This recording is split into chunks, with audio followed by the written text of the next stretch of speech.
Assalamualaikum warahmatullahi wabarakatuh. Nah, bagaimana nih kabarnya kali ini? Semoga selalu baik ya. Oke, sebelum kita memulai pembelajaran pada hari ini, marilah kita berdoa terlebih dahulu agar apa yang kita pelajari nanti dapat bermanfaat. Berdoa dimulai.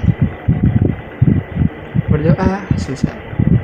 Oke, sebelumnya perkenalkan nama saya Muhammad Mukorobin dari Prodi Pendidikan Bahasa Indonesia STKIP Al-Hikmah Surabaya Angkatan 2021. Nah, pada kali ini saya akan menjelaskan satu materi yang ada di SMP di kelas 8 pada mata pelajaran Bahasa Indonesia. Nah, di kelas 8 ini terdapat beberapa materi, jadi kita hanya mempelajari satu saja. Apa itu? Kita simak videonya. Oke, mungkin dari foto ini ada yang tahu nih. Dari foto yang satu, kedua, dan yang ketiga ini, mungkin semuanya sudah tahu permainan salah satu ini yang cukup populer dan cukup tren di hari-hari ini atau di pekan-pekan atau di tahun kemarin. Nah, permainan ini disebut dengan lato-lato. Nah, permainan ini tuh dimainkan oleh anak-anak baik dari yang masih TK, SD, SMP, SMA, bahkan ada yang orang dewasa pun memainkan ini juga. Tapi mengapa sih kita kok mempelajari ini atau kok saya menampilkan tayangan foto 3 ini dengan materi kita?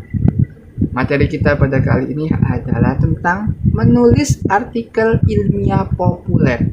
Nah, kata populer tadi kan permainan lato-lato juga populer. Lalu apa maksudnya dengan materi kita? Kita akan belajar untuk menuliskan sebuah artikel ilmiah yang populer. Nah, selanjutnya kita akan menyimak 3 bagian ini, artikel ilmiah populer ini. Peta konsepnya kita akan mempelajari pengertiannya, ciri-ciri, fakta, opini, cara pengumpulan data, dan juga langkah-langkah penulisan. Nah, sebelum itu, apa sih pengertiannya dari karya tulis itu atau artikel itu sendiri? Nah, artikel ilmiah populer dari kalimat tadi sudah ada 3 kata, ada artikel, ada ilmiah, dan juga ada populer. Nah, bisa dilihat di sini, artikel adalah karya tulis, ilmiah itu bersifat ilmu, dan populer itu sesuai dengan kebutuhan masyarakat atau kebutuhan orang lain. Jadi, karya tulis yang mengandung ilmu atau bersifat ilmu pengetahuan dan ditulis dengan bahasa yang mudah dipahami serta sesuai dengan kebutuhan masyarakat. Jadi itu disebut dengan artikel ilmiah. Lanjut. Nah, lalu ada ciri-cirinya. Ciri-cirinya ada 4. Nah, yang pertama ada pendapat, ada bukti, ada alasan, dan juga ada bahasa yang mudah untuk dipahami. Apa sih pendapat penulisnya itu? Jadi ketika kita menuliskan sebuah artikel ilmiah tadi kan artikel sebuah karya tulis yang ditulis oleh kita atau orang yang ingin menuliskan tadi. Lalu kita memberikan pendapatnya. Pendapatnya itu merupakan sudut pandang kita atau penilaian kita terhadap suatu hal yang akan kita amati atau kita teliti. Misalnya kasus baru-baru ini, kasus apa yang sedang populer atau viral seperti kasusnya Ferdy Sambo.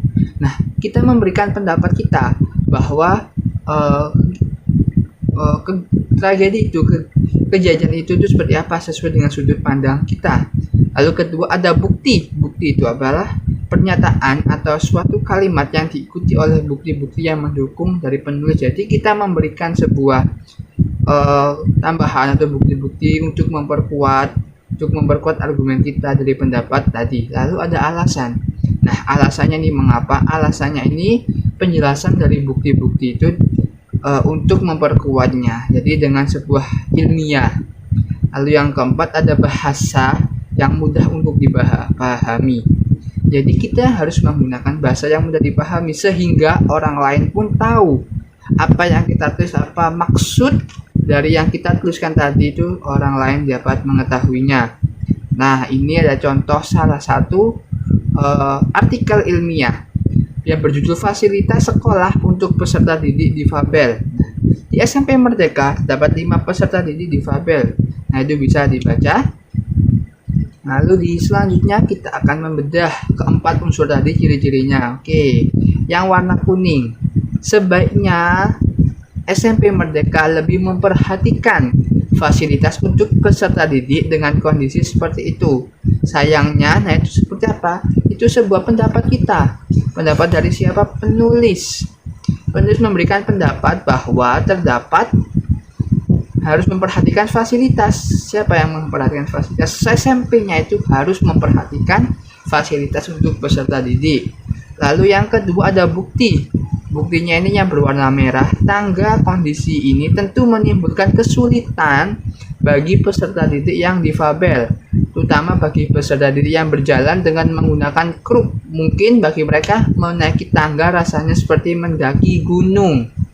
Nah, ini juga sebuah bukti bahwa penggambaran tentang keadaan peserta didik yang difabel itu mengalami kesulitan untuk menaiki tangga untuk mencapai ke lantai berikutnya.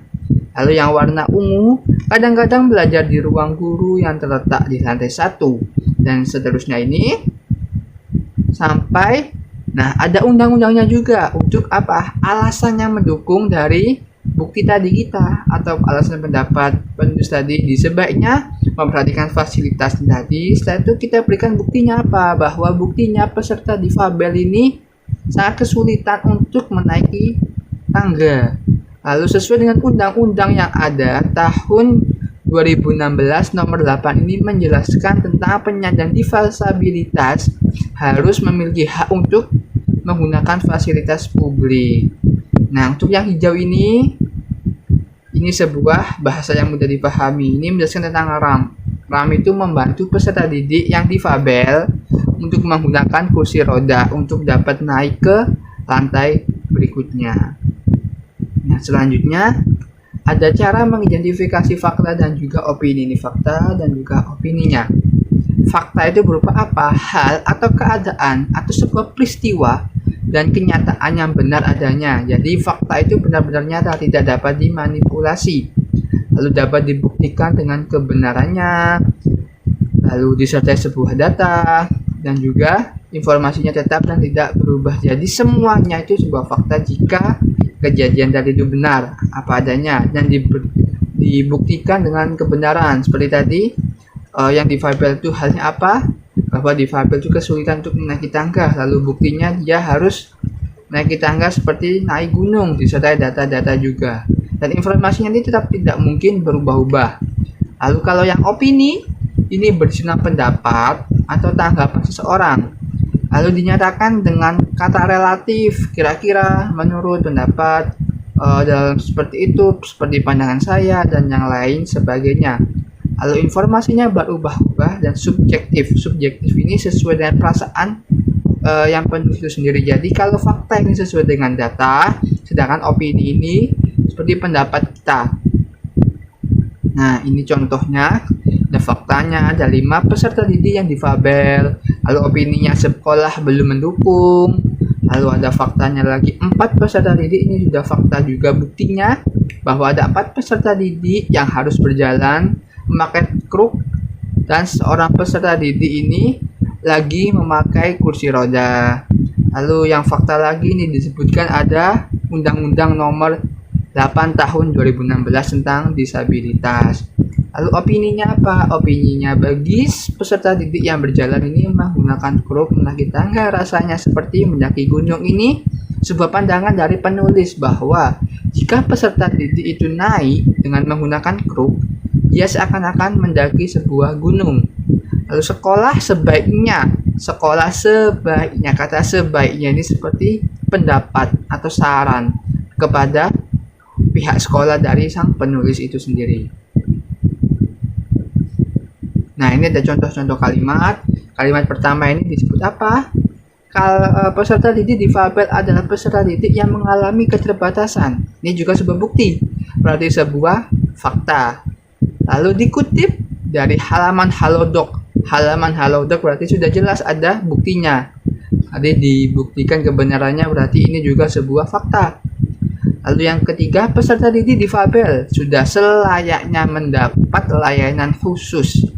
Ini berarti sebuah opini, ini pendapatnya kalau peserta didik yang difabel itu membutuhkan pelayanan khusus.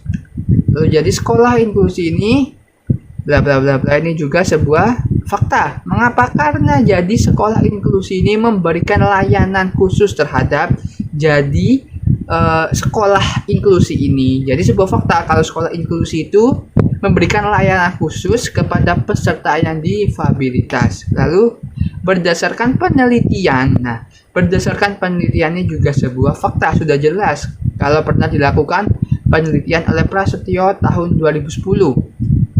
Lalu berikutnya adalah layanan ini seharusnya ini sebuah opini karena pendapat dari penulis itu sendiri untuk pihak sekolah. Lalu yang terakhir ada apa ini? Jika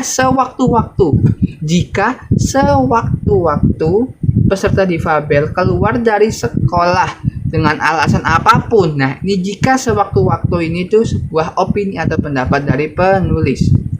Lalu cara pengumpulan datanya ini ada 3, ada wawancara, ada kuesioner, ada juga tulisan orang lain. Nah, di wawancara ini apa yang akan dilakukan di wawancara adalah kita harus menentukan orang yang akan kita wawancarai. Narasumber kita siapa, lalu bagaimana cara kita melakukan wawancara tersebut. Lalu di kuesioner dengan kita membagikan sebuah pertanyaan-pertanyaan kepada narasumber kita atau kepada apa yang akan kita tuju.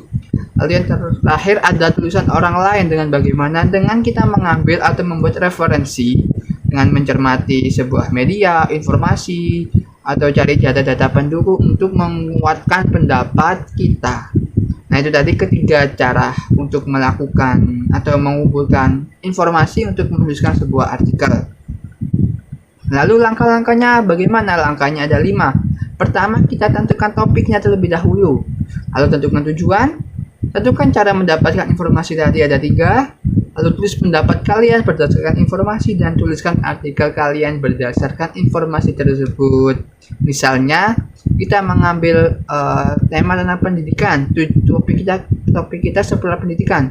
Tujuannya untuk apa? Untuk mengetahui bagaimana proses pendidikan yang ada di kota ini, di kota X misal. Lalu cara mengumpulkan datanya bagaimana? Dengan wawancara, dengan kuesioner, dengan menjadi data-data pendukung. Nah, setelah kita menemukan data-data tadi, kita tulis tadi dalam sebuah tulisan, lalu kita berikan pendapat kita dari data-data yang kita terima atau kita dapatkan. Lalu tuliskan artikel tadi berdasarkan informasi tersebut. Jadi penulisan artikel ini harus sesuai dengan data yang kita terima. Ini contoh dari artikel yang sudah lengkap. Judulnya apa? Peserta didik kelas 8C sangat suka membaca. Nah, ini topiknya apa? Tentang gemar membaca. Tujuannya untuk mengetahui berapa kegemaran siswa kelas 8 itu, apakah suka membaca atau tidak. Lalu apa tadi? Dan kita teruskan setelah kita mengetahui ini, topiknya sudah jelas, tujuannya sudah jelas. Lalu cara kita mengumpulkan datanya bagaimana? Dengan melakukan wawancara ke gurunya, ke wali kelasnya, ke siswa itu sendiri. Lalu dengan kuesioner, dengan memberikan pertanyaan. Lalu dengan mencari informasi di media lain, dengan mencari-cari di artikel atau di website lain untuk memperkuat pendapat kita. Lalu setelah itu tadi sudah mendapatkan data, kita kasih pendapat kita bahwa ini menurut pendapat saya sebaiknya siswa ini lebih segemar membaca. Lalu kita tuliskan semuanya dalam bentuk artikel utuh. Nah, terima kasih, mungkin itu yang dapat saya sampaikan. Kurang lebihnya saya mohon maaf. Akhiri, wassalamualaikum warahmatullahi wabarakatuh.